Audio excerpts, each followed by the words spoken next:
Milionário flagra faxineira ensinando sua filha muda a falar e cai em lágrimas. Nossas histórias têm viajado longe. De onde você está assistindo hoje? Compartilhe com a gente nos comentários.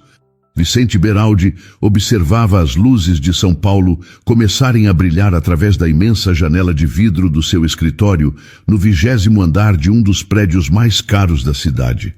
Aos 42 anos, ele havia construído um império no ramo imobiliário que valia 50 milhões de reais. Tinha o respeito de investidores e o medo dos concorrentes, mas não conseguia encontrar coragem para olhar nos olhos da própria filha há exatamente 2 anos, 3 meses e 12 dias. Era o mesmo tempo que Aurora, sua pequena de 7 anos, permanecia em um silêncio profundo e absoluto. A última vez que ouviu a voz dela, doce e infantil, foi no dia do funeral de Marina, sua esposa. O cemitério estava cheio, o céu cinzento, e a mãozinha de Aurora apertava a sua com força. "Mamãe vai voltar, papai?" Ela perguntou com os olhos verdes, tão iguais aos de Marina, cheios de uma esperança que partiu o coração de Vicente em 1000 pedaços. Ele se ajoelhou na frente dela, engoliu a própria dor e mentiu. "Claro que sim, princesa." A mentira saiu com um gosto amargo, mas ele precisava protegê-la. O resultado, porém, foi o oposto. Desde aquela promessa quebrada, Aurora se fechou. Ela se transformou em uma pequena sombra que andava pelos corredores da mansão de 800 metros quadrados em Alphaville, um fantasma silencioso em sua própria casa. Os cabelos loiros como o trigo e os mesmos olhos verdes da mãe eram uma lembrança constante da sua perda. No rosto da menina via-se a marca da ausência, não apenas da mãe que a morte levou, mas também do pai que, vivo, escolheu o trabalho como refúgio para não encarar a própria dor. Vicente se afundou em planilhas, reuniões e contratos, construindo um muro de responsabilidades ao redor do seu coração ferido. A mansão, antes cheia de risadas e música, virou um mausoléu frio. A rotina de Vicente era calculada para evitar encontros. Ele saía às 6 horas da manhã antes de Aurora acordar e só voltava para casa muito depois que ela já estava dormindo, sob os cuidados de Celina, a governanta. Ele garantia que nada faltasse à filha. O quarto dela, decorado como um castelo de princesa, tinha mais de 15 bonecas importadas, uma estante com 200 livros infantis e um guarda-roupa cheio de vestidos que ela nunca pedia para usar. Aurora tinha tudo o que o dinheiro podia comprar, mas sentia falta do que era de graça, a presença do pai e o som da própria voz preenchendo os cômodos vazios de afeto. Naquela noite, o trânsito estava pior do que o normal. Vicente chegou em casa quase às 11. A casa estava quieta, como sempre. Apenas as luzes do corredor estavam acesas. Celina o esperava na sala de estar, sentada em uma poltrona, com a postura reta de quem leva a disciplina a sério. "Boa noite, senhor Vicente", ela disse, com a voz formal de sempre. "Boa noite, Celina. Algum problema?" "Não, senhor. Apenas o aguardava para confirmar que a rotina foi cumprida. Aurora jantou e já está dormindo." Vicente tirou o paletó, sentindo o peso do dia nos ombros. Ela comeu bem. A pergunta era sempre a mesma, uma busca por qualquer sinal de mudança. "Comeu o suficiente", Celina respondeu, e a resposta neutra era quase uma acusação. "A professora particular veio hoje, fizeram as lições no jardim." Ele caminhou até o bar e serviu uma dose de uísque, o líquido âmbar queimando sua garganta. "E ela interagiu?" Celina demorou um instante para responder. "Aurora fez o que foi pedido, senhor. Como sempre. Ela é uma menina obediente." Obediente. A palavra soou vazia. Sua filha não era obediente, era ausente. Vicente virou o copo de uma vez. "Obrigado, Celina. Pode ir descansar." A governanta se levantou, mas não saiu imediatamente. Havia uma hesitação em seus olhos, algo que ele raramente via. "Senhor, amanhã é o dia da diarista nova. O nome dela é Isadora." "Certo. A agência me informou. Só para o senhor saber, ela começará pelo andar de cima, pelo quarto de Aurora. Ele apenas concordou sem dar importância. Sozinho na imensa sala, Vicente sentiu o silêncio da casa pressioná-lo. Subiu as escadas de mármore devagar, cada passo parecendo mais pesado que o anterior. Parou em frente à porta branca do quarto de Aurora. A mão dele se levantou, os dedos quase tocando a maçaneta dourada, mas recuou. O medo de entrar e encontrar o olhar vazio da filha era maior do que a saudade de abraçá-la. Ele apenas encostou a testa na madeira fria, fechou os olhos e sussurrou para o nada. Me perdoa, Marina. Eu não sei como consertar isso. Na manhã seguinte, pontualmente às 8 horas, Isadora Santana apertou o botão dourado da campainha. O som foi discreto, mas pareceu atravessar o silêncio pesado daquela casa. Aos 35 anos, suas mãos calejadas pelo trabalho seguravam com firmeza uma sacola de pano desgastada. Dentro, levava seus próprios produtos de limpeza, comprados com o suado dinheiro que ganhava. Tinha uma desconfiança dos produtos caros que os ricos usavam. Limpeza de verdade exige carinho. Era o que sua mãe, uma lavadeira do interior de Minas Gerais, sempre dizia. Isadora havia chegado em São Paulo há 3 anos, com apenas R$280 na carteira e um coração quebrado em tantos pedaços que ela duvidava que um dia pudesse ser consertado. Para sobreviver, trabalhava em 4 casas diferentes durante a semana, ganhando cerca de R$2.800 por mês. O dinheiro mal dava para pagar o aluguel do seu pequeno quarto de 12 metros quadrados na Vila Madalena, mas era o suficiente. Seus olhos castanhos, grandes e expressivos, carregavam uma tristeza antiga que ela aprendeu a esconder com sorrisos educados e respostas sussurradas. A porta de madeira maciça se abriu e a figura de Dona Celina surgiu, impecável em seu uniforme. A governanta a mediu de cima a baixo. Você é a Isadora? A voz dela era seca, sem qualquer traço de boas-vindas. Sim, senhora, bom dia. Isadora respondeu a voz suave.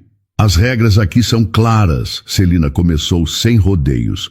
Você vai limpar os cômodos que eu indicar. A casa é grande, então siga minhas instruções. Não entre no quarto da menina se ela estiver lá. Evite qualquer barulho desnecessário. E o mais importante de tudo, não tente conversar com ela. Fui clara? Sim, senhora. Entendido. Naquela primeira semana, Isadora se moveu pela mansão como um fantasma, tão silenciosa quanto a própria moradora Mirim. Ela era invisível e estava acostumada com isso. Limpava os móveis caros, polia o chão de mármore e sentia o cheiro de uma vida que não era a sua. Mas algo naquela casa era diferente. Ela percebeu que não estava totalmente sozinha em sua invisibilidade.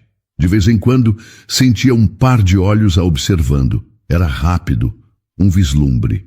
Uma pequena figura de cabelos loiros que se escondia atrás de uma porta ou no topo da escada, sempre curiosa. Na segunda semana de trabalho, enquanto limpava o quarto de Aurora, Isadora se ajoelhou para aspirar o grosso tapete felpudo. A menina não estava lá. Como de costume, o quarto era o sonho de qualquer criança, mas parecia intocado, um cenário sem vida. Ao passar o aspirador debaixo da cama de princesa, ela encontrou algo. Um fantoche de coelhinho de pelúcia rosa, esquecido e coberto de poeira, com uma das orelhas rasgada. Isadora desligou o aspirador. O silêncio voltou a preencher o cômodo. Ela pegou o brinquedo, passando os dedos pela pelúcia gasta. Olhou para a porta, depois para o coelhinho. As ordens de Celina eram claras, mas algo dentro dela, um instinto mais antigo e forte que qualquer regra, a fez agir. Sem pensar 2 vezes, ela se sentou no chão, com as pernas cruzadas, bem no meio do quarto. Ajeitou o fantoche na mão e, com uma voz doce, que não usava há muito tempo, sussurrou para o vazio. Oi, o coelhinho parece um pouco sozinho aqui embaixo. Ela não esperava uma resposta. Continuou a falar, movendo a cabeça do fantoche. Ele me disse que está com saudades de brincar. O nome dele é Orelhudo. De repente, um pequeno ruído a fez olhar para a porta. Aurora estava lá, parada no batente, com os grandes olhos verdes fixos no coelho em sua mão. Não havia medo no rosto da menina, apenas uma curiosidade intensa. Isadora sentiu o coração acelerar, mas manteve a calma. Oi, Aurora, ela disse ainda com a voz suave, falando por si mesma agora. O Orelhudo quer brincar com você. A menina não se moveu. Continuou parada, observando. Isadora, então, fez o coelhinho dar um pequeno pulo. A cena durou apenas alguns segundos. Mas, nesse curto espaço de tempo, algo extraordinário aconteceu. O canto dos lábios de Aurora se curvou levemente para cima. Não foi um sorriso completo, foi quase imperceptível, uma sombra de alegria. Mas Isadora viu, e naquele instante sentiu algo se mover dentro do seu peito, uma parte dela que ela acreditava estar morta há 3 anos e que de repente deu um pequeno e frágil suspiro de vida. Dona Celina Moreira, aos 58 anos, trabalhava para a família Beraldi há 12. Ela conhecia cada som e cada silêncio daquela mansão. Viu Aurora nascer em um dia de sol, um bebê rosado nos braços de uma Marina radiante. Viu Marina adoecer e partir em um dia cinzento, deixando um vazio que nunca mais foi preenchido. E viu Vicente, o patrão forte e decidido, se afastar de tudo, principalmente da própria filha. Em meio a tantas mudanças e perdas, Celina se tornou a única constante na vida da menina. Um pilar de rotina e ordem em um mundo que havia desmoronado. Isso lhe dava um senso de responsabilidade que beirava o controle absoluto. Filha de imigrantes portugueses, Celina aprendeu desde muito cedo que a vida não perdoa fraquezas. A maior lição veio aos 23 anos, na forma de um telefonema no meio da noite. Seu único filho, Rodrigo, havia sofrido um acidente de moto. Ela nunca mais falou sobre ele com ninguém. Guardou a dor para si, construindo uma fortaleza ao redor do coração. Chorar não traz ninguém de volta, repetia para si mesma como um mantra. Era essa a filosofia que aplicava na criação de Aurora. A menina precisava de disciplina, de horários rígidos e de uma estrutura que a protegesse de novas decepções. Carinho na visão de Celina era um risco. Afeto era algo que podia ser tirado a qualquer momento, e Aurora já havia perdido demais. Naquela quinta-feira, enquanto verificava o cardápio do jantar com o cozinheiro, Celina notou uma quietude diferente vinda da sala de brinquedos. Não era o silêncio vazio de sempre, mas um silêncio concentrado. Curiosa, ela caminhou pelo corredor e parou no batente da porta, observando sem ser vista. A cena a deixou desconcertada. Isadora estava sentada no chão, ao lado de Aurora, e falava em voz baixa. E então a princesa, que não conseguia mais cantar, descobriu que podia fazer mágica com as cores. Isadora contava, apontando para o papel à frente da menina. Cada cor que ela escolhia era um sentimento. O amarelo era a alegria do sol, o azul era a saudade do mar. Aurora, com uma concentração que Celina não via há meses, segurava um lápis de cor verde e desenhava. Não eram os rabiscos pretos e zangados que costumava fazer, mas formas, contornos. A caixa de lápis de cor, que estava empoeirada em uma gaveta, estava toda espalhada pelo tapete. Celina sentiu uma pontada de irritação. Aquilo era uma quebra de rotina. Uma intimidade que não deveria existir. Senhora Isadora, a voz de Celina foi firme e cortou o ar, fazendo Isadora se assustar. A diarista se levantou depressa, limpando as mãos no avental. Dona Celina, eu só estava... A menina tem horários. Celina a interrompeu, caminhando para dentro do cômodo. E a senhora tem trabalho para fazer. Desculpe, Dona Celina, não queria atrapalhar, Isadora disse com o rosto corado de vergonha. Atrapalhar é exatamente o que a senhora está fazendo, Celina respondeu, a voz ainda mais dura. Mas Ao olhar para a Aurora, algo a fez hesitar. Havia uma pequena luz nos olhos da menina, uma centelha de vida que o silêncio não conseguia apagar. Essa visão a deixou confusa, abalando suas certezas. Aurora, vá lavar as mãos para o almoço. A menina se levantou sem questionar, como sempre fazia. Mas antes de sair, ela pegou a folha de papel do chão, caminhou até Isadora e entregou o desenho a ela. Foi um gesto rápido, quase secreto. Um presente. Isadora o segurou com um cuidado que emocionava e irritava Celina ao mesmo tempo. Depois que Aurora saiu, Celina olhou para o desenho nas mãos de Isadora. Era simples, infantil. Uma casinha pequena e muito colorida, com um jardim cheio de flores e um grande sol amarelo no canto. Na janela da casa, havia duas figuras sorridentes, de mãos dadas. Celina sentiu o peito apertar. Uma lembrança rápida de seu Rodrigo, pequeno, mostrando um desenho que fizera na escola, passou por sua mente e ela a afastou com força. Fazia 2 anos, desde a morte de Marina, que Aurora não desenhava nada além de borrões escuros e sem forma. Aquela casa colorida, aquelas pessoas sorrindo. Aquilo era um sinal perigoso. Era a prova de que aquela diarista estava conseguindo atravessar o muro que ela, Celina, havia construído com tanto cuidado ao redor da menina. E isso ela não podia permitir. Vicente chegou em casa 30 minutos mais cedo que o habitual. A reunião com os investidores japoneses havia sido surpreendentemente rápida, e enquanto dirigia pelas ruas movimentadas, um impulso raro o atingiu. Ele sentiu vontade de jantar em casa. Não que tivesse a intenção de sentar-se à mesa com Aurora. A culpa por seu silêncio ainda era uma barreira que ele não sabia como cruzar, mas ele queria vê-la, mesmo que de longe. Queria sentir a presença dela na casa que dividiam como 2 estranhos.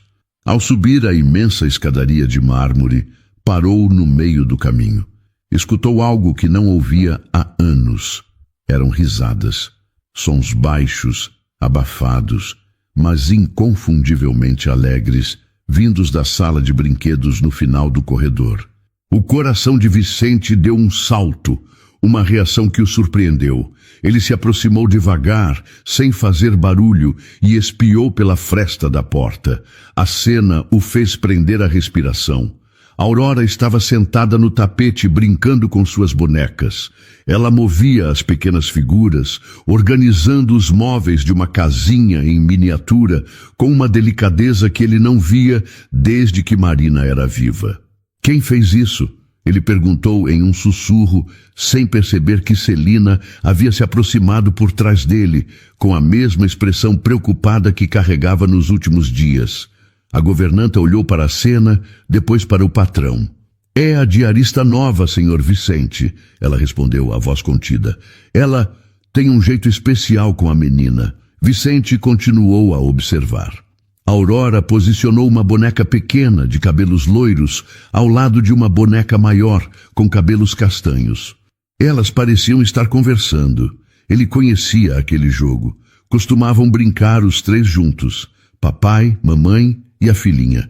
Um sentimento de nostalgia o atingiu. Onde está a terceira boneca? Ele sussurrou, mais para si mesmo do que para Celina, procurando a figura masculina que sempre o representava. A resposta de Celina foi simples e direta, e o atingiu com uma força inesperada, tirando seu ar. Não há terceira boneca, senhor. Só essas 2. Naquele instante, Vicente entendeu.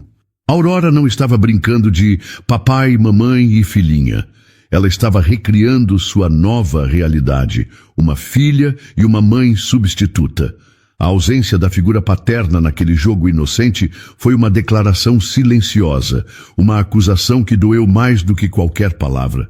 Ele se afastou da porta, sentindo um frio se espalhar por seu peito. No dia seguinte, Vicente tomou uma decisão. Ele cancelou suas reuniões da manhã, dizendo à sua secretária que tinha um assunto pessoal para resolver. O assunto era observar Isadora. Escondido em sua biblioteca, que tinha uma porta de vidro com vista para a sala, ele a observou trabalhar. O que ele viu não foi uma funcionária cumprindo ordens, mas algo completamente diferente. Isadora não forçava conversas, não fazia perguntas que exigiriam respostas. Ela simplesmente estava presente. Enquanto limpavam juntas os livros da estante, Aurora deixou um lápis cair no chão. Isadora o pegou e o colocou de volta na caixa, continuando a tarefa como se nada tivesse acontecido, sem demonstrar frustração ou impaciência. Mais tarde, sentaram-se para desenhar. Aurora apontou para o lápis azul e Isadora o entregou sem hesitar, como se lesse seus pensamentos. A comunicação entre elas era fluida, natural, acontecendo em um silêncio que não era vazio, mas cheio de entendimento. Vicente se lembrou das poucas vezes que tentou interagir com a filha nos últimos 2 anos. A impaciência dele, a frustração crescendo a cada tentativa falha, até que ele desistia e se refugiava no trabalho. Isadora não desistia. Ela aceitava o silêncio e trabalhava com ele. É assim que uma mãe age. O pensamento surgiu em sua mente, doloroso e claro. Ele viu em Isadora a paciência e a dedicação de Marina, e a culpa o consumiu. A culpa por não ser suficiente, misturada a um sentimento novo e perigoso, esperança. Uma esperança de que talvez sua filha pudesse ser feliz de novo, mesmo que não fosse por causa dele. Do outro lado da sala, Celina arrumava as almofadas do sofá, mas seus olhos atentos não perdiam um único movimento do patrão.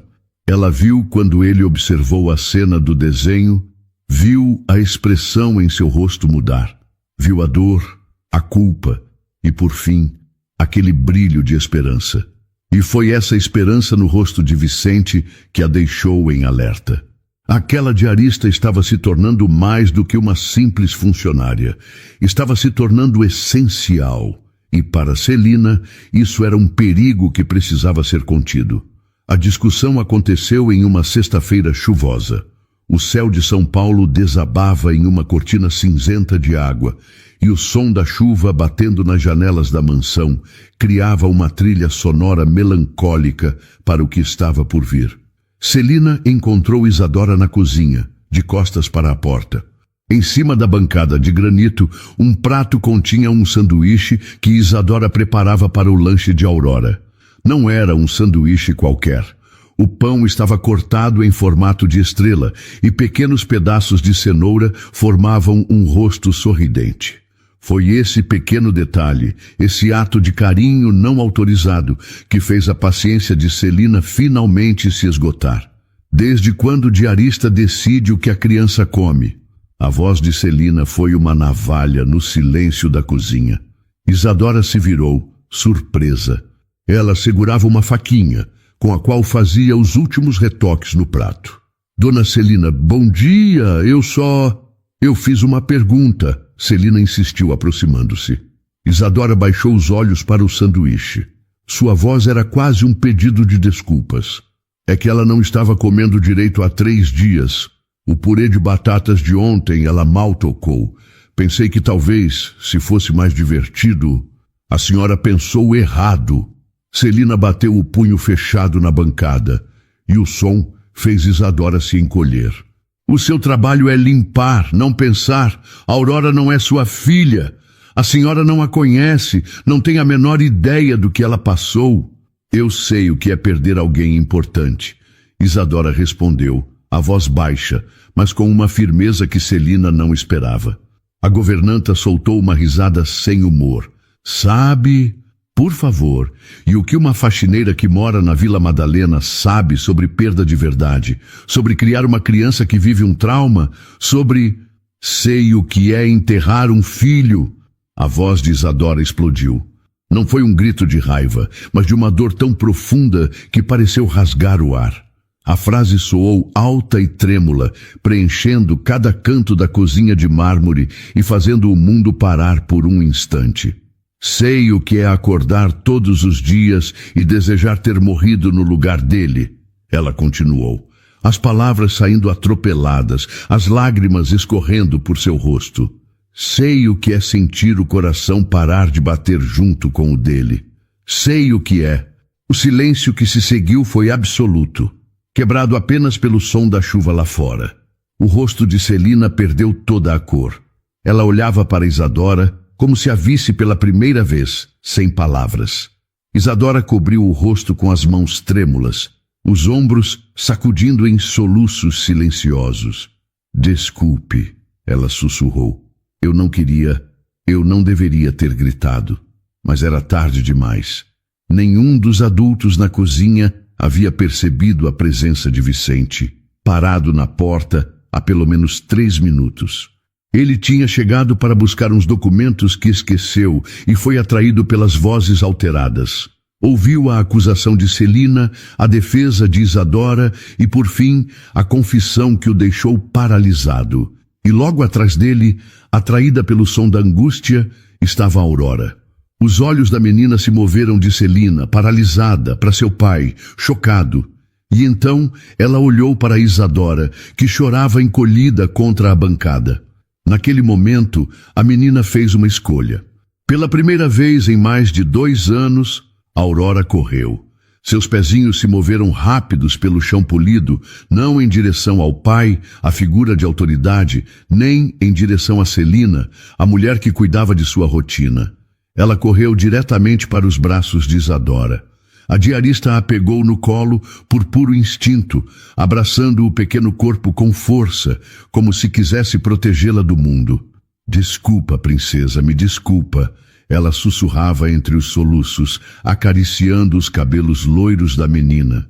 Vicente observou a cena, e uma verdade dolorosa se assentou em seu peito.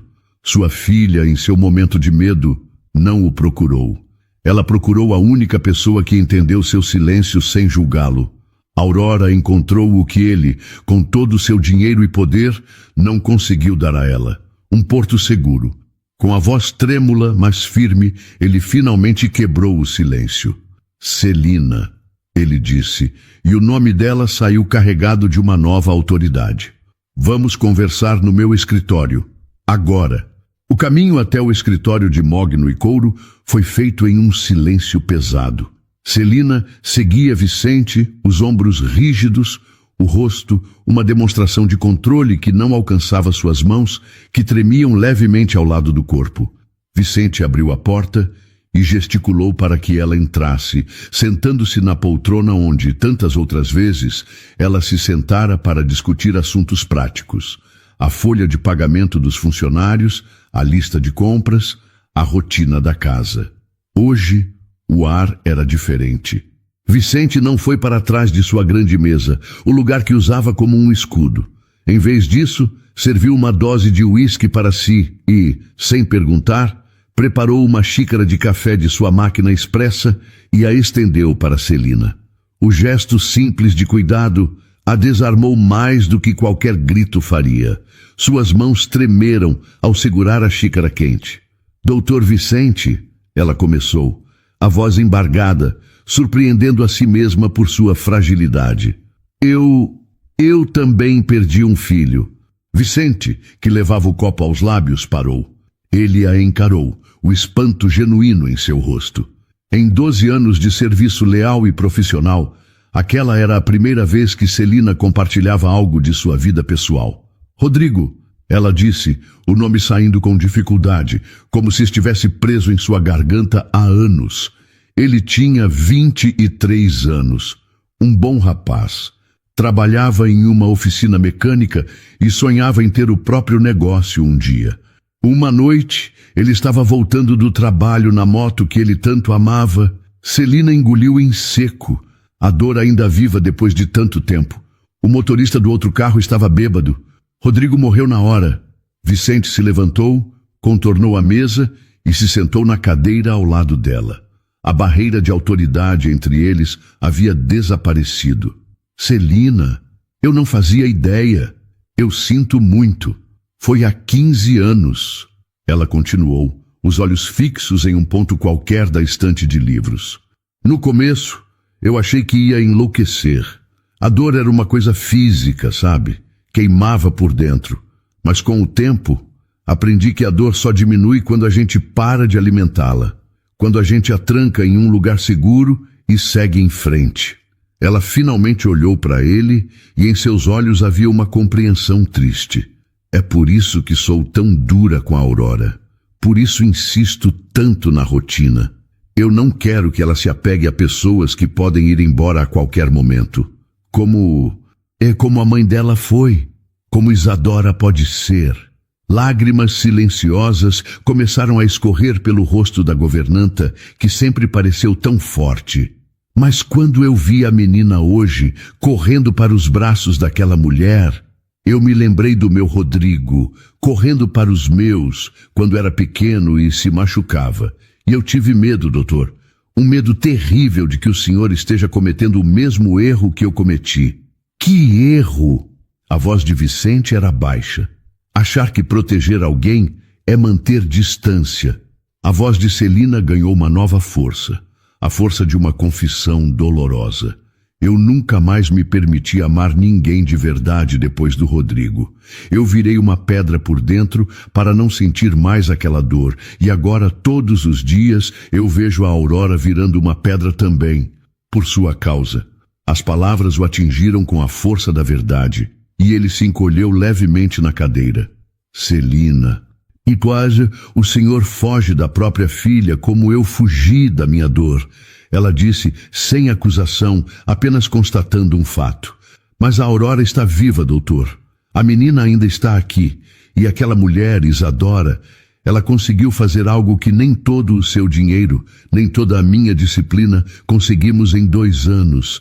Ela trouxe um sorriso de volta para o rosto dela. Nesse exato momento, um som suave subiu do andar de baixo. Eram murmúrios, quase uma melodia baixa, acompanhados pelo leve barulho de brinquedos se chocando. Era o som de Aurora, brincando sozinha em seu quarto. Era a primeira vez em muito, muito tempo que a casa tinha uma trilha sonora que não era o silêncio. Talvez, Celina sussurrou, mais para si mesma do que para ele. A gente esteja errando o tempo todo em tentar protegê-la da dor. Talvez o que ela precise seja de alguém que entenda a dor dela, para poder ensinar que é possível sobreviver a ela. Era um domingo à tarde e a mansão estava mais silenciosa do que o normal. Vicente tinha ido ao escritório para, segundo ele, resolver algumas pendências. Uma mentira conveniente que contava a si mesmo para fugir do vazio do fim de semana. Celina, pela primeira vez em meses, tirou o dia de folga para visitar a irmã. Isadora havia voltado à mansão apenas para buscar um casaco que esquecera, mas ao entrar na sala de estar, encontrou a Aurora sozinha, deitada de bruços no chão, completamente absorta em um desenho que se espalhava por uma folha de papel gigante. "Posso ver o que você está fazendo?" Isadora perguntou suavemente, tirando os sapatos para não fazer barulho e sentando-se no tapete ao lado da menina. O desenho era surpreendentemente complexo para uma criança de 7 anos. Mostrava uma família de 4 pessoas desenhadas com cores vivas. Um homem alto, uma mulher de cabelos longos e uma menina pequena. Havia também uma 4ª figura, mais apagada que as outras, quase como um fantasma. "Esta aqui é você?" Isadora apontou para a menininha. Aurora, sem tirar os olhos do papel, concordou lentamente. "E estes devem ser o seu papai e a sua mamãe, certo?" Ela continuou, a voz calma. A menina concordou de novo. "E esta pessoa aqui?"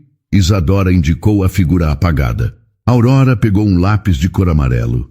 Desenhou um círculo de luz sobre a cabeça da figura e depois apontou para a grande janela da sala, em direção ao céu. Isadora sentiu o peito apertar de emoção. "Ah, entendi. Ela foi para o céu, não é?" Ficaram em silêncio por alguns minutos, apenas o som do lápis de Aurora arranhando o papel. Então, Isadora respirou fundo, tomou uma decisão e começou a contar sua própria história. "Sabe, Aurora, eu também tenho uma pessoa muito especial que foi para o céu." A menina parou de desenhar imediatamente. Virou a cabeça e olhou para Isadora com uma atenção que fez o coração da mulher acelerar. Era o meu filhinho. O nome dele era Gabriel, e ele tinha olhos curiosos, iguaizinhos aos seus. O cabelo dele ficava todo espetado de manhã, que nem o do seu papai. Ele adorava construir castelos com as almofadas do sofá e sempre me pedia para contar uma história antes de dormir. No corredor, Vicente, que havia chegado mais cedo e subia as escadas em silêncio, parou. A voz baixa de Isadora viajava pela casa quieta e ele se viu incapaz de se mover. Um dia ele me perguntou uma coisa engraçada. Isadora continuou, um sorriso triste em seus lábios. Mamãe, quando você fica triste, para onde a tristeza vai? E eu respondi para ele, ela vai morar no nosso coração, meu amor. Mas ela precisa dividir o espaço com todo o amor que a gente sente. Então, ela nunca consegue tomar conta de tudo sozinha. Aurora, com um gesto instintivo, pegou a mão de Isadora e a segurou. O meu Gabriel foi para o céu quando tinha só 6 aninhos. Uma doença que os médicos não conseguiram curar. E sabe o que eu descobri, Aurora? Que ele não foi embora de verdade.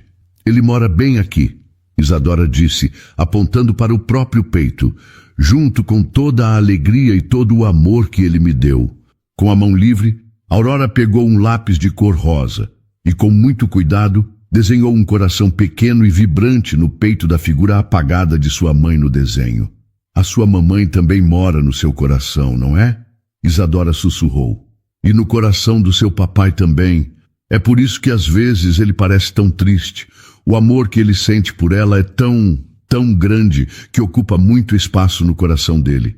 Escondido no corredor, Vicente encostou a testa na parede fria. As lágrimas que ele segurava há 2 anos finalmente começaram a cair, silenciosas e quentes em seu rosto. Ele chorou pela esposa, por sua filha e por si mesmo, pelo homem que não conseguia ser. Você quer que eu te conte um segredo? A voz de Isadora era um fio de som. Aurora concordou. Desde o dia em que eu te conheci, eu sinto que o meu Gabriel me mandou uma amiguinha muito especial. Alguém que entende que, às vezes, as palavras ficam presas na garganta quando o coração está muito cheio. Aurora soltou a mão de Isadora. Pegou um lápis azul e, com letras grandes e tortas, escreveu lentamente uma única palavra no canto do papel. Obrigada. Foi a primeira palavra que ela escreveu em mais de 2 anos. A demissão aconteceu em uma segunda-feira fria. O sol mal havia nascido e uma névoa gelada cobria o jardim da mansão. Às 7 horas da manhã, antes que Aurora acordasse, Vicente chamou Isadora ao seu escritório. A conversa que tivera com Celina e a cena que presenciara no domingo o haviam abalado profundamente, mas o medo, um velho conhecido, foi mais forte que a esperança. Em sua mente, o apego de Aurora a Isadora era uma bomba relógio. Outra perda, ele pensava, seria o fim dela. E ele precisava protegê-la a qualquer custo, mesmo que o custo fosse a felicidade dela. Quando Isadora entrou, viu o envelope branco sobre a mesa de mogno.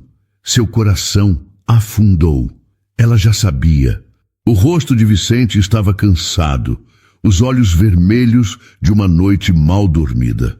Isadora, eu preciso conversar com você. Ele começou, a voz rouca, sem conseguir encará-la. Ela permaneceu de pé, as mãos juntas na frente do corpo, serena por fora, destruída por dentro. É sobre ontem, não é? O senhor ouviu a nossa conversa na sala. Eu ouvi, ele confirmou, finalmente levantando o olhar. E é exatamente por isso que acho melhor você não voltar mais. O silêncio na sala era pesado, quebrado apenas pelo tic-tac de um relógio de parede. Aurora está se apegando demais a você, ele continuou, tentando fazer sua decisão parecer lógica e cuidadosa. Conversei com os médicos dela, com pessoas que entendem de trauma infantil. Eles todos dizem que não é saudável para uma criança na condição dela criar vínculos instáveis com pessoas que podem ir embora. Pessoas como eu, Isadora completou em um sussurro. E não era uma pergunta. Não é nada pessoal. Você é uma pessoa boa, Isadora. Eu vejo isso. Mas você também está lidando com suas próprias feridas. A Aurora precisa de estabilidade, de uma base sólida. Ela não precisa de alguém que pode quebrar também. Ela terminou a frase por ele, a voz ainda suave, mas com uma ponta de dor. Vicente não respondeu. O silêncio dele foi a confirmação. Ele empurrou o envelope sobre a mesa. Dentro havia R$2.000, muito mais do que o pagamento dela. Um gesto para aliviar a própria culpa. Isadora se aproximou, pegou o envelope sem olhar para o dinheiro. Posso ao menos me despedir dela? Acho melhor não. Ele disse rápido demais. Será mais fácil para todos se for um corte limpo. Naquele momento, algo na expressão calma de Isadora se partiu. Não era raiva, era uma decepção profunda. Para todos ou para o senhor, Dr. Vicente? Ele se virou para a janela, incapaz de sustentar o olhar dela. Isadora caminhou até a porta, mas parou com a mão na maçaneta. Sabe qual foi o último pedido que o meu Gabriel me fez no hospital antes de fechar os olhos? Ela perguntou, a voz embargada. Ele me fez prometer que se eu encontrasse outra criança no mundo que estivesse precisando de carinho, eu não fugiria por medo, que eu seria corajosa por nós dois. Vicente continuou de costas, os ombros tensos. Hoje, ela concluiu, a voz quebrando. Eu quebrei a promessa que fiz para o meu filho morto, por causa do medo de um homem vivo que não consegue enfrentar a própria dor. A porta se fechou com um clique suave, deixando Vicente sozinho com as palavras dela e o peso de sua decisão. 3 horas depois, Aurora acordou. A primeira coisa que fez foi procurar por Isadora. Olhou no quarto, na sala de brinquedos, no jardim. Quando não a encontrou, foi até Celina, que estava na cozinha, e puxou a barra de seu avental, os olhos cheios de uma pergunta silenciosa. Celina se ajoelhou, o rosto triste. Minha querida, a Isa, ela não vai mais voltar. A reação de Aurora foi aterrorizante em seu silêncio. Seus olhos se arregalaram e então um tremor tomou conta de seu corpo pequeno. Ela não chorou, não gritou. Ela se virou e começou a destruir. Uma fúria silenciosa a possuiu. Ela derrubou a casinha de bonecas, rasgou os desenhos coloridos que fizera com Isadora, um por um, até que só restassem pedaços de papel no chão. Quando Vicente, alertado por Celina, chegou ao quarto, a encontrou desmaiada de exaustão emocional. Caída no meio da bagunça, ela abraçava com força uma única coisa que havia restado intacta, o fantoche de coelho de pelúcia rosa. Naquela noite e nos dias que se seguiram, Aurora voltou ao silêncio completo. Mas era um silêncio diferente. Não era mais a ausência de palavras. Era um protesto. Passaram-se 5 dias. 5 dias de um silêncio pesado e assustador, que era muito pior do que o anterior. Aurora não comia, não desenhava e não respondia a nenhum estímulo. Apenas ficava sentada na cama, olhando para a parede, com o coelhinho de pelúcia nos braços. Pela primeira vez em 10 anos, Vicente faltou ao trabalho para ficar em casa, andando de um lado para o outro, sentindo-se um fantasma em seu próprio lar, impotente. Celina, com o coração apertado de culpa, preparava todas as comidas favoritas da menina, pratos coloridos e cheirosos que permaneciam intocados em bandejas do lado de fora da porta do quarto. Naquela manhã, o pediatra de Aurora, Dr. Henrique, um amigo da família há anos, saiu do quarto da menina com uma expressão grave que Vicente nunca tinha visto. Vicente, a situação é séria, ele disse, tirando os óculos e esfregando os olhos cansados. Ela está apática, desidratada. Está entrando em um quadro de depressão severa. Se ela não reagir nas próximas 24 horas, teremos que considerar uma internação psiquiátrica. A palavra internação atingiu Vicente com violência. Não, de jeito nenhum. Eu não vou internar a minha filha. Então me ajude a entendê-la. A voz do médico foi firme. Ela estava apresentando uma melhora notável, segundo os relatórios da terapeuta. O que mudou? O que aconteceu nesta casa para ela regredir desta forma? Vicente abriu a boca, mas nenhuma palavra saiu. A vergonha o sufocava. Foi Celina, parada na porta da sala, quem respondeu por ele. Ele demitiu a única pessoa que conseguia fazer Aurora sorrir. Ela disse a voz clara e forte. Celina, Vicente a repreendeu, o rosto queimando. Não, doutor, chega de silêncio. Ela deu um passo à frente, os olhos fixos no patrão. O senhor está matando a sua própria filha por orgulho, por medo, por uma covardia que eu não consigo mais aceitar. Doutor Henrique olhou de um para o outro surpreso. Que pessoa? Do que ela está falando, Vicente? Uma diarista, Vicente admitiu, a voz baixa. Aurora se apegou a ela e eu achei que não era apropriado. Achei que estava protegendo-a. Vicente, o médico disse, o tom incrédulo. Você tem a menor ideia do quão raro é uma criança com mutismo seletivo traumático criar um vínculo de confiança com qualquer pessoa? Isso não é um risco, é um milagre. Se a Aurora se conectou com essa mulher, ela não é o problema. Ela pode ser a chave para a recuperação dela. Naquele momento, um barulho surdo de algo caindo veio do quarto de Aurora. Os três correram pelo corredor e abriram a porta. A menina estava no chão, tendo puxado todos os lençóis e o edredom da cama. No meio da bagunça, ela segurava algo pequeno. Uma foto gasta, tamanho 3x4, que Isadora devia ter deixado cair sem perceber no último dia. Era a foto de um menininho sorrindo. Aurora olhou diretamente para o pai. Os olhos verdes cheios de uma dor que parecia antiga demais para uma criança. E então, com uma voz rouca e frágil de quem não a usava há uma eternidade, ela sussurrou as palavras que mudariam tudo. Papai, traz a Isa de volta, por favor. Foram as primeiras palavras que ela disse em 2 anos, 4 meses e alguns dias. O ar saiu dos pulmões de Vicente em um soluço alto e doloroso. As barreiras que ele construiu por tanto tempo desmoronaram de uma só vez. Ele caiu de joelhos no chão do quarto e chorou. Chorou como não chorava desde o dia em que enterrou Marina. Aurora, minha filha, me perdoa. Ele soluçava. O papai foi um idiota. O papai teve medo. Com uma lentidão surpreendente, Aurora se aproximou e colocou a mãozinha em seu rosto molhado. Eu também tenho medo, papai. Ela disse, a voz fininha, mas clara. Mas a Isa disse que o medo só passa quando a gente para de fugir dele. Celina cobriu a boca com as mãos, as lágrimas escorrendo livremente. Dr. Henrique olhava a cena completamente comovido. A menina apontou para o peito do pai. A mamãe mora aqui, não é, papai? Ela perguntou, repetindo a lição que aprendera. E a Isa disse que quando a gente ama muito alguém que foi para o céu, a gente não pode ter medo de amar quem está aqui na terra com a gente.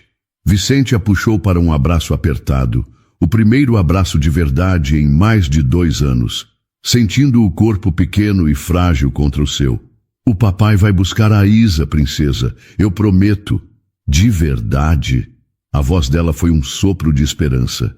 De verdade, ele disse, beijando o topo de sua cabeça. E dessa vez, o papai vai pedir desculpas. Vicente encontrou Isadora em uma quinta-feira chuvosa, ironicamente parecida com o dia em que a confrontação com Celina aconteceu. Ele a esperou do outro lado da rua, observando-a sair de uma casa imponente no Morumbi, onde havia conseguido um novo trabalho. Ela carregava a mesma sacola de pano surrada, vestia um uniforme simples e andava com os ombros um pouco curvados. O brilho de vida que ele tinha visto em seus olhos havia desaparecido novamente, deixando-os opacos, cansados. Ele atravessou a rua, o coração batendo forte no peito. Isadora, preciso falar com você.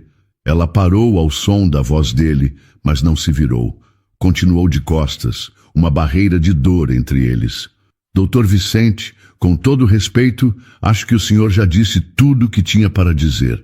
Não, eu não disse. A voz dele era urgente. Aurora falou. Isadora se virou devagar. Suas mãos que seguravam a alça da sacola tremiam. Ela... Falou o quê? Ela pediu para eu trazer você de volta, ele disse, as palavras saindo com dificuldade. Foram as primeiras palavras que ela disse em mais de 2 anos. Ela falou o seu nome. Isadora encostou no muro de uma casa, o corpo perdendo as forças. Lágrimas encheram seus olhos. Ela está bem? Não. Ele foi honesto. Ela não está nada bem. Na verdade, nenhum de nós está bem sem você. Isadora, eu cometi o maior e mais estúpido erro da minha vida quando deixei você ir embora. Ele se aproximou, parando a uma distância respeitosa. Você me disse naquele dia que quebrou uma promessa feita ao seu filho. O que eu nunca te disse é que eu também quebrei uma. No último dia de vida da minha esposa, Marina me fez jurar que eu cuidaria de Aurora, que seria o pai que ela merecia, que nunca a deixaria se sentir sozinha. As lágrimas que ele segurou por tanto tempo agora escorriam livremente por seu rosto, sem vergonha. E o que eu fiz? Eu fugi. Eu me escondi no trabalho e deixei minha filha órfã de pai também. E quando você chegou, uma estranha, e conseguiu fazer o que eu era incapaz, trazer a alegria de volta para ela. Eu tive medo, um medo egoísta. Tive medo de que a Aurora te amasse mais do que a mim, medo de que você fosse embora e a quebrasse de novo. Eu tive medo de competir com você pelo coração da minha própria filha. Doutor Vicente, ela sussurrou comovida. Não, por favor, me deixa terminar. Você não é só uma diarista, Isadora. Eu vejo isso agora. Você é uma mãe que, mesmo depois de perder um filho, teve a coragem de abrir o coração para uma menina que precisava desesperadamente de amor. A Aurora não precisa escolher entre nós. Ela precisa de nós dois. Ele deu o último passo, ficando frente a frente com ela. Volta para casa, Isadora. Por favor. Mas não como minha funcionária. Volta como a mãe que a Aurora precisa. Como a pessoa que eu deveria ter valorizado desde o primeiro momento. Nós cuidaremos de você como família, porque é isso que você já é para nós. E se eu não conseguir? Ela perguntou, a voz cheia de uma insegurança antiga. E se a dor pelo Gabriel voltar com força e eu quebrar de novo? E se eu não for boa o suficiente para ela? Então a gente quebra junto, ele respondeu, a voz firme com uma nova convicção. E depois a gente se remenda junto, porque é isso que uma família de verdade faz. Uma semana depois, Isadora se mudou para a mansão. Não para o pequeno quarto de empregada nos fundos, mas para uma suíte de hóspedes no mesmo andar de Aurora. Celina, vencida pela transformação que via diariamente, aos poucos deixou de ser a governanta rígida para se tornar a avó atenta e carinhosa que a menina nunca teve. A casa, antes um mausoléu silencioso, ganhou vida. O som de risadas agora era uma presença constante nos corredores. A cozinha se tornou o coração da casa, onde sempre havia alguém conversando. E Aurora falava mais a cada dia. Primeiro palavras, depois frases inteiras. Isa, posso te ajudar a fazer biscoitos de estrela? Perguntou em uma tarde. Dona Celina, por que você nunca me contou que já foi criança também? Perguntou em uma manhã. Papai, você acha que a mamãe ia gostar da nossa nova família? Questionou em outra, antes de dormir. Vicente aprendeu a sair do escritório mais cedo. Isadora aprendeu que podia ser mãe de Aurora sem trair a memória de Gabriel. Celina aprendeu que o verdadeiro cuidado é feito de proximidade, não de distância. E Aurora aprendeu que famílias não são feitas apenas de sangue, mas de pessoas que decidem ficar e se remendar juntas. Em uma noite de domingo, enquanto os três faziam pipoca na cozinha para assistir a um filme, Aurora fez um pedido que fez todos pararem. A gente pode tirar uma foto nova? Uma foto da nossa família de agora? Na foto, tirada com o temporizador da câmera por Celina, Vicente, Isadora e Aurora estão espremidos no sofá, sorrindo. Mas se você olhasse com atenção para o reflexo no vidro escuro da janela, veria uma quarta pessoa. Celina, que no último segundo decidiu se juntar ao retrato. 4 pessoas que aprenderam que o amor não é sobre substituir quem se foi, mas sobre honrar sua memória amando com toda a coragem quem está presente. 2 anos depois, o som que preenchia a mansão não era mais o silêncio. Era o som de risadas infantis, de música pop tocando em um volume agradável e do borbulhar de conversas animadas. O jardim, antes um espaço perfeitamente cuidado, mas sem vida, estava cheio de balões coloridos e crianças correndo pela grama. Era a festa de aniversário de 9 anos de Aurora. Vicente, vestindo uma camisa casual em vez de seus ternos caros, estava na churrasqueira, rindo enquanto tentava virar a carne sem queimá-las. Ele não era mais o homem que se escondia atrás das paredes de seu escritório. Ele era apenas um pai, presente e um pouco desajeitado, no meio da festa de sua filha. De vez em quando ele parava e olhava para a cena, um sentimento de gratidão tão profundo que quase o deixava sem ar. Celina, agora com os cabelos grisalhos presos em um coque mais solto, era a avó orgulhosa no comando da mesa de doces. Sua rigidez havia se transformado em um zelo carinhoso. Cuidado para não derrubar o brigadeiro na roupa nova, querida, ela dizia a uma das amiguinhas de Aurora, mas havia um sorriso em seus lábios. Viu quando um menino tropeçou e começou a chorar, mas antes que pudesse se mover, Isadora já estava lá. Isadora, com a mesma serenidade de sempre, mas agora com um brilho constante nos olhos, ajoelhou-se na frente do menino. Opa! Um arranhão de guerreiro! Vamos cuidar disso! Ela disse com uma voz calma, colocando um curativo colorido no joelho dele e o mandando de volta para a brincadeira com um beijo na testa. Ela era o centro de calma naquela feliz confusão, a âncora emocional daquela nova família. E no meio de tudo estava Aurora. Os cabelos loiros presos em um rabo de cavalo, o rosto corado de tanto correr. Ela não era mais a menina silenciosa que se escondia atrás das portas. Ela era a líder da caça ao tesouro, a primeira a soprar a língua de sogra, a dona da risada mais alta do jardim. Sua voz, antes um tesouro perdido, agora era a trilha sonora da alegria da casa. Mais tarde, quando o sol começou a se pôr, pintando o céu de laranja e rosa, Isadora se aproximou de Vicente, que observava a Aurora abrir seus presentes. Olha para ela, ele disse, a voz baixa e cheia de emoção. Quem diria que chegaríamos até aqui? Eu sempre soube que essa voz estava aí dentro. Isadora respondeu, tocando o braço dele levemente. Ela só precisava de uma boa razão para querer sair. Você foi a razão dela, Isa. Você salvou a minha filha. Não, ela corrigiu, olhando para ele com carinho. Nós a salvamos, todos nós. Você aprendeu a ficar. Celina aprendeu a se aproximar e eu aprendi que era possível ser mãe de novo. Ficaram em silêncio, observando Aurora agradecer animadamente por um livro de aventuras. A relação entre Vicente e Isadora não havia se tornado um romance de conto de fadas, mas algo muito mais profundo e real, uma parceria. Eles eram pais de Aurora, juntos. Cuidavam um do outro com um respeito e um afeto quietos, construídos sobre a base de suas dores compartilhadas e da alegria que encontraram juntos. No final da festa, quando os últimos convidados foram embora, Aurora apareceu com um balão branco na mão. Era uma pequena tradição que eles haviam criado. Prontos?